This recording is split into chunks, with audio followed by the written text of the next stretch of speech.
நிறைய பேருக்கு சிங்களம் கதைக்கிறதுக்கு விருப்பம். ஆனால் எப்படி வசனம் அமைச்சு கதைக்கிறேன்னு தெரியாமலே தானே இன்றைக்கி ஈஸியான ஒரு முறை ஒன்று சொல்லித்தரேன் பாருங்கள். முதல்ல இந்த கட்டளை சொல்றீங்க தானே, இந்த கட்டளை சொல்லை வச்சு எப்படி வசனம் அமைக்கிறேன்னு ஒரு முறையை சொல்லித்தார்.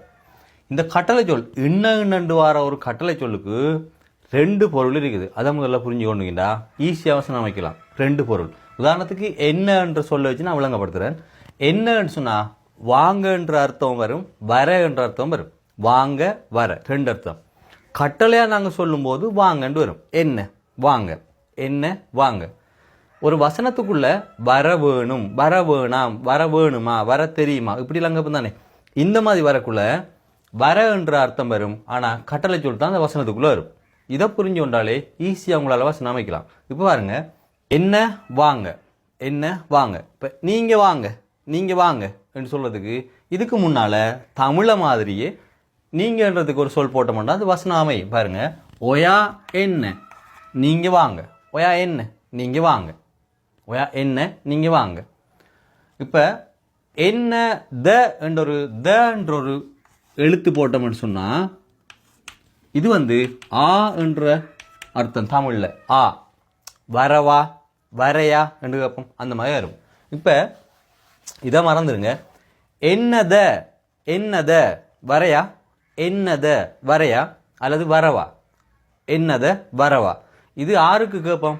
நான் வரையா அல்லது நாங்க வரையா, அப்படி தானே கேட்போம். நான் வரையா அல்லது நாங்க வரவா அப்படி கேட்கும்போது இப்போ நான்னு சொன்னா மாம, மாம என்னத, நான் வரவா, மம என்னத, என்னத வரவா, மம என்னத நான் வரவா. அப்போ இதை பாருங்க, வர என்று மாறுது. வர எல்லா என்ன வினைச்சொல் எடுத்தாலும் ரெண்டு பொருள் வரும். அது வசனத்துக்குள்ள வரும்போது ரெண்டாவது பொருளுக்கு அதை நாங்கள் எடுக்க வேணும். அப்போ என்னத வரவா. இதுக்கு பக்கத்தில் ஓன, என்ன ஓன, ஓனன்னு சொன்னா வேணும், வேணும். இதுக்கு பொருள் என்ன? வர. இப்போ வர வேணும், என்ன ஓன, என்ன ஓன வர வேணும், வர வேணும், என்ன ஓன வர வேணும். அப்போ நாளைக்கு, நாளைக்கு வர வேணும், நாளைக்கு வர வேணும். எப்படி அமைக்கிறது? இதுக்கு முன்னால் நாளைக்கு என்று சொல்கிறதுக்கு ஹெட்ட, ஹெட்ட என்னோன நாளைக்கு வரணும், ஹெட்ட என்னோன நாளைக்கு வரணும், ஹெட்ட என்னோன நாளைக்கு வரணும். என்ன வாங்க வர, பிறகு வாங்க சொல்லுதானே, பிறகு வாங்க, பிறகு வாங்க. பிறகுன்னு சொன்னால் பஸ்ஸே, பஸ்ஸே, பஸ்ஸே என்ன பிறகு வாங்க, பஸ்ஸே என்ன பிறகு வாங்க, பஸ்ஸே என்ன பிறகு வாங்க. அல்லது நாளைக்கு வாங்க, ஹெட்ட என்ன, ஹெட்ட என்ன நாளைக்கு வாங்க. எப்பான்னு சொன்னால் வேணாம், எப்பான்னு சொன்னால் வேணாம், எப்பா வேணாம். இப்போ வர வேணாம், வர வேணாம். என்ன எப்பா, என்னப்பா வராதிங்க, வர வேணாம். ரெண்டுக்கும் வராதிங்க வர வேணாம் ரெண்டு கொண்டு தானே. அப்போ வராதிங்க என்னப்பா, அல்லது வர வேணாம் என்னப்பா, பிறகு வர வேணாம் பஸ்ஸே என்னப்பா, பஸ்ஸே என்னப்பா, பிறகு வராதிங்க, பிறகு வர வேணாம் பஸ்ஸே என்னப்பா.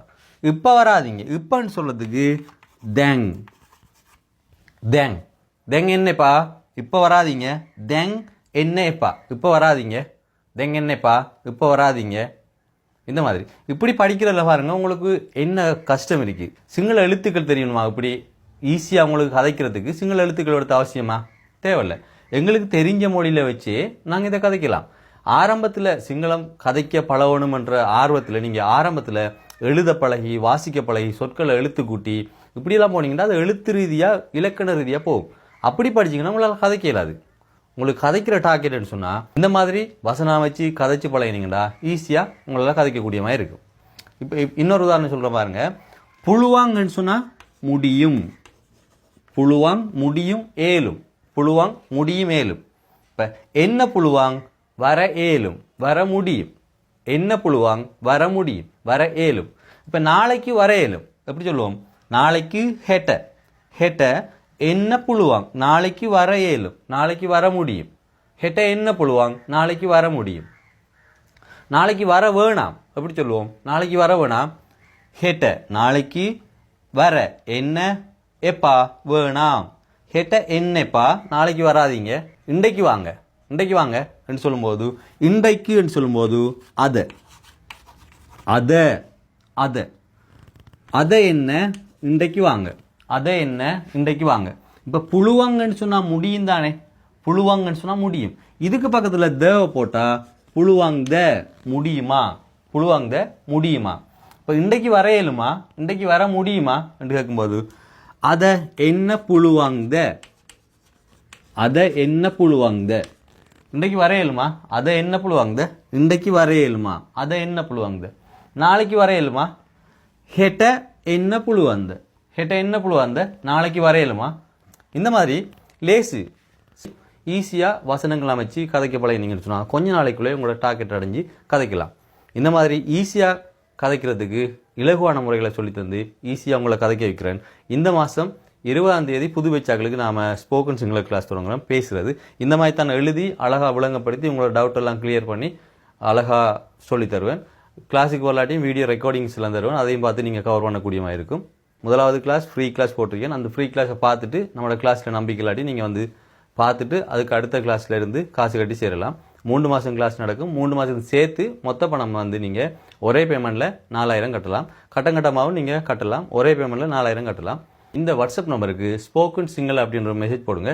நான் வாட்ஸ்அப் குரூப் லிங்க், கிளாஸ் பற்றி டீட்டெயில்ஸ் எல்லாம் அனுப்புகிறேன். 20ஆம் தேதி முதலாவது கிளாஸ் ஃப்ரீ கிளாஸ் இருக்குது. அதை பார்த்துட்டு நீங்கள் அடுத்த கிளாஸ்லேருந்து நீங்கள் கிளாஸுக்கு வந்து சேரலாம்.